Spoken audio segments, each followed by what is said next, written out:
Newcastle selangkah lagi ke final Carabao Cup. The Sam mundur usai Piala Dunia 2026. Vinicius dihukum 2 pertandingan di La Liga. Pratama Arhan resmi gabung Bangkok United.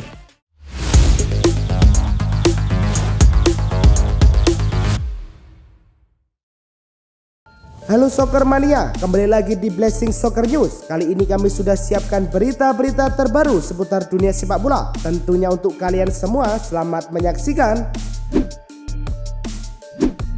Valencia versus Eldense dalam laga Copa del Rey yang berlangsung di Estadio Nuevo Pepico Amat. Sergio Canos membuka skor untuk Valencia pada menit ke-9 dengan tendangan keras dari dalam kotak penalti membuat kiper Eldense tidak berdaya.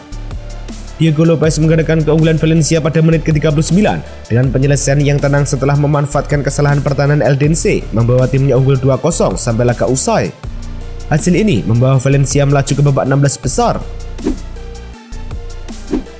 Sporting CP bertemu dengan Porto dalam laga semifinal Liga Portugal yang berlangsung di Estadio José Alvalade. Victor Gyökeres menjadi pahlawan bagi Sporting CP dengan golnya pada menit ke-56.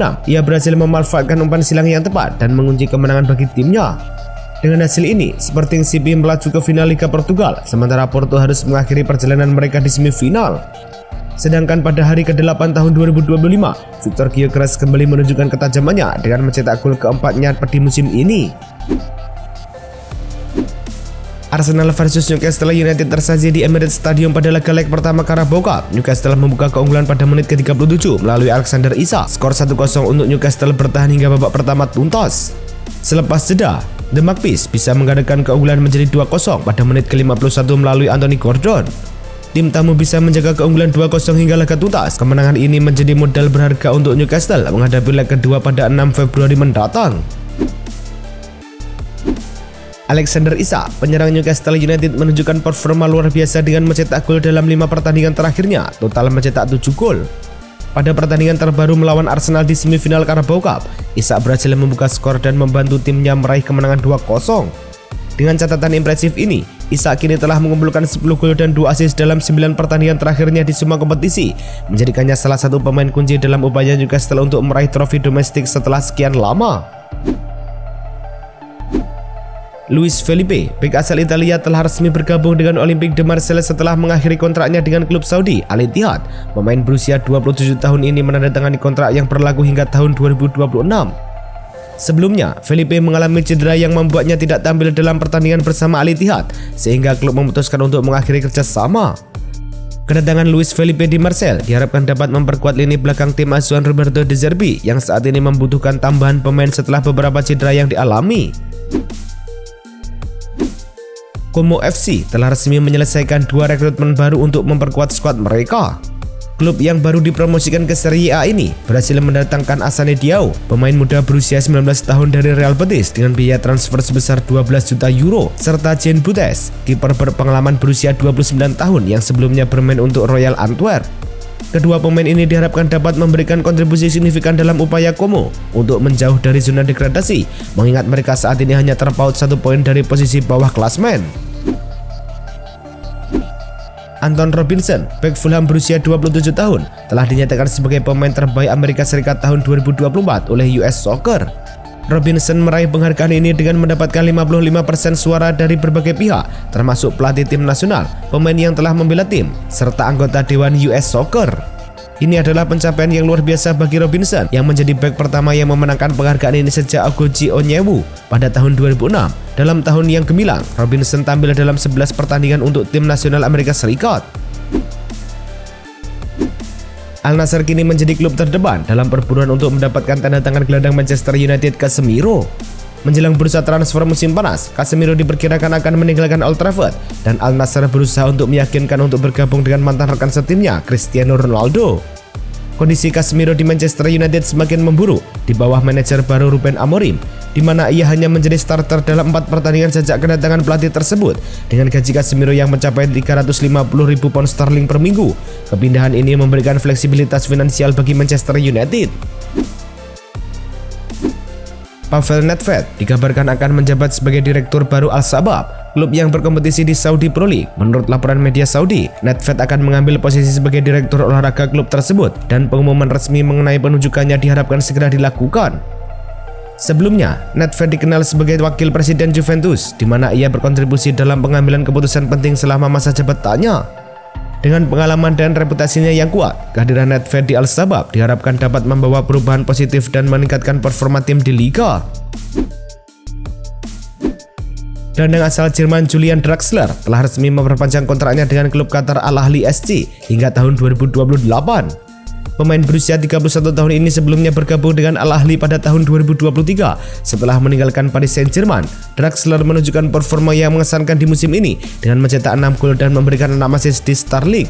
Meskipun ada tawaran dari klub lain, Draxler memilih untuk tetap di Al Ahly karena merasa nyaman dan bahagia di klub serta di Qatar. Dalam sebuah wawancara eksklusif dengan CNN, Neymar mengungkapkan pandangannya tentang perkembangan Liga Pro Saudi yang kini dianggapnya lebih unggul dibandingkan Ligue 1. Ia menyatakan, "Saya setuju dengan Cristiano. Saat ini, saya pikir Liga Saudi berada di atas Ligue 1." Neymar menambahkan bahwa kualitas liga tersebut terus meningkat dan banyak pemain berkualitas yang bergabung. Meskipun ia mengakui bahwa Ligue 1 memiliki keunggulannya sendiri dan merupakan liga yang sangat kompetitif, Neymar merasa bahwa saat ini pemain-pemain Liga Pro Saudi lebih baik. David Luiz, bek veteran asal Brasil, kini menjadi incaran dua klub Eropa, Olympiakos dan Austria Wien, setelah statusnya sebagai pemain bebas agen. Menurut laporan dari iBola, kedua klub tersebut menunjukkan minat yang serius untuk merekrut Luiz, yang sebelumnya bermain untuk Flamengo di Brasil. Dengan pengalaman yang luas di level tertinggi sepak bola Eropa, termasuk waktu yang dihabiskan di Chelsea dan Paris Saint-Germain, Luiz diharapkan dapat memberikan kontribusi signifikan bagi tim yang bersedia menampungnya. Graham Potter berada di ambang kesepakatan untuk menjadi manajer baru West Ham United dengan kontrak awal selama 6 bulan. Menurut laporan dari The Guardian, negosiasi antara Potter dan klub telah berlangsung positif meskipun beberapa rincian kontrak masih perlu diselesaikan. West Ham saat ini berada di posisi 14 Premier League dan mencari pelatih baru setelah keputusan untuk memecat Julian Lopetegui menyusul hasil buruk yang didapat tim, termasuk kekalahan telak dari Liverpool dan Manchester City. Potter diharapkan dapat membawa perubahan positif dan meningkatkan performa tim yang sedang terpuruk. Pelatih PSG Luis Enrique telah memberi izin kepada Randal Kolo Muani untuk meninggalkan klub selama jendela transfer musim dingin ini. Namun, PSG menegaskan bahwa setiap kesepakatan harus berupa pinjaman dengan kewajiban untuk membeli karena transfer permanen saat ini dianggap tidak realistis. Dengan izin dari Enrique, Kolo Muani kini memiliki kesepakatan untuk mencari klub baru yang dapat memberinya lebih banyak kesempatan bermain. PSG berharap bahwa kesepakatan ini dapat menguntungkan semua pihak, memungkinkan Kolo Muani untuk berkembang di klub lain. Tottenham Hotspur telah resmi memperpanjang kontrak Son Heung-min hingga Juni 2026 setelah klub mengaktifkan klausul dalam kontraknya. Keputusan ini telah direncanakan sejak bulan Desember dan kini telah dikonfirmasi oleh pihak klub. Son telah menjadi salah satu pemain kunci dan kapten tim, mencatatkan 431 penampilan dan mencetak 169 gol, menjadikannya sebagai pencetak gol terbanyak keempat dalam sejarah klub. Pelatih Ange Postecoglou menyatakan bahwa ambisi klub adalah memastikan Son mengakhiri karirnya di Tottenham dengan meraih trofi. Dengan perpanjangan kontrak ini, spekulasi mengenai masa depan Son di klub dapat diakhiri. Evan Nilsson telah menjalani operasi setelah mengalami fraktur metatarsal pada kaki kanannya. Insiden tersebut terjadi saat pertandingan Premier League melawan Everton, di mana Evan Nilsson terpaksa ditarik keluar menjelang akhir pertandingan. Setelah pemeriksaan lebih lanjut, klub mengonfirmasi bahwa pemain berusia 25 tahun itu memerlukan intervensi bedah. Meskipun operasi berjalan sukses, Bournemouth belum memberikan informasi mengenai waktu pemulihan Evan Nilsson. Sejak bergabung dengan Bournemouth, Evan Nilsson telah menunjukkan performa yang mengesankan dengan mencetak 5 gol dalam 19 penampilan di Premier League. Bournemouth telah resmi mengontrak bek kiri muda asal Argentina, Julio Soler, dari klub Lanús dengan biaya transfer yang dilaporkan mencapai lebih dari 10 juta euro. Pemain berusia 19 tahun ini menandatangani kontrak jangka panjang dengan klub Premier League tersebut yang saat ini berusaha untuk meraih posisi terbaik dalam sejarah mereka di Liga. Soler sebelumnya telah menunjukkan bakatnya di level internasional, bermain untuk tim U23 Argentina di Olimpiade Paris 2024, di mana ia tampil dalam semua pertandingan timnya. Newcastle United sedang meningkatkan upaya dalam negosiasi untuk perpanjangan kontrak bek tengah Fabian Schär. Menurut laporan dari Fabrizio Romano, pembicaraan antara klub dan pemain sedang berlangsung dengan baik dan Newcastle bertekad untuk mempertahankan Schär di St James Park. Kontrak Schär saat ini akan berakhir pada akhir musim ini dan meskipun usianya telah mencapai 33 tahun, performa konsisten yang ditunjukkannya menjadikannya salah satu pemain kunci dalam skuad Newcastle. Sejak bergabung dengan Newcastle pada tahun 2019, Scar telah mencatatkan lebih dari 170 penampilan. Real Madrid mengumumkan kembalinya David Alaba ke dalam skuad setelah absen selama 380 hari akibat cedera serius. Pemain bertahan asal Austria ini mengalami cedera ligamen pada bulan Desember 2023 dan telah menjalani proses pemulihan yang panjang. Kini, Alaba telah sepenuhnya kembali berlatih bersama tim dan siap untuk memberikan kontribusi di lapangan. Pelatih Carlo Ancelotti menyatakan bahwa kembalinya Alaba akan menjadi dorongan besar bagi tim, terutama menjelang pertandingan penting di Piala Super Spanyol yang akan berlangsung pada 8–12 Januari 2025. Athletic Club mengalami pukulan telak menjelang pertandingan semifinal Supercopa Spanyol melawan Barcelona karena Nico Williams dipastikan absen akibat cedera.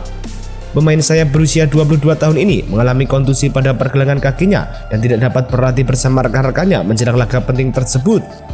Ketidakhadiran Williams, yang merupakan salah satu pemain kunci bagi Athletic, tentu akan mempengaruhi strategi tim yang dilatih oleh Ernesto Valverde. Athletic Club, yang merupakan juara Copa del Rey musim lalu, kini harus berjuang lebih keras tanpa salah satu bintangnya.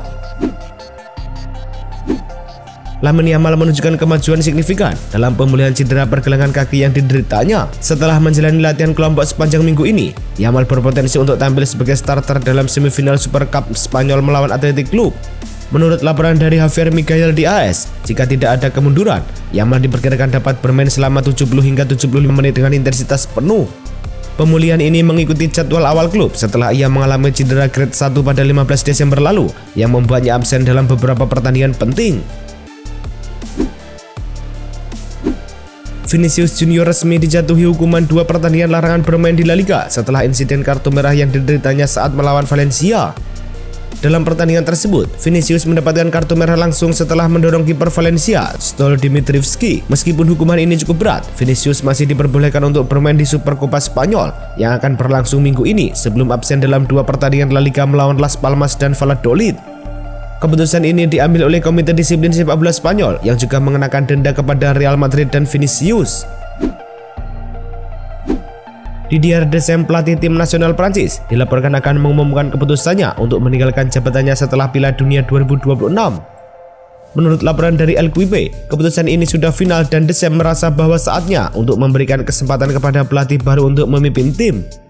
Selama masa jabatannya, Deschamps telah membawa Prancis meraih gelar juara Piala Dunia 2018 dan mencapai final Piala Dunia Eropa 2016 serta Piala Dunia 2022, menjadikannya salah satu pelatih paling sukses dalam sejarah sepak bola Prancis.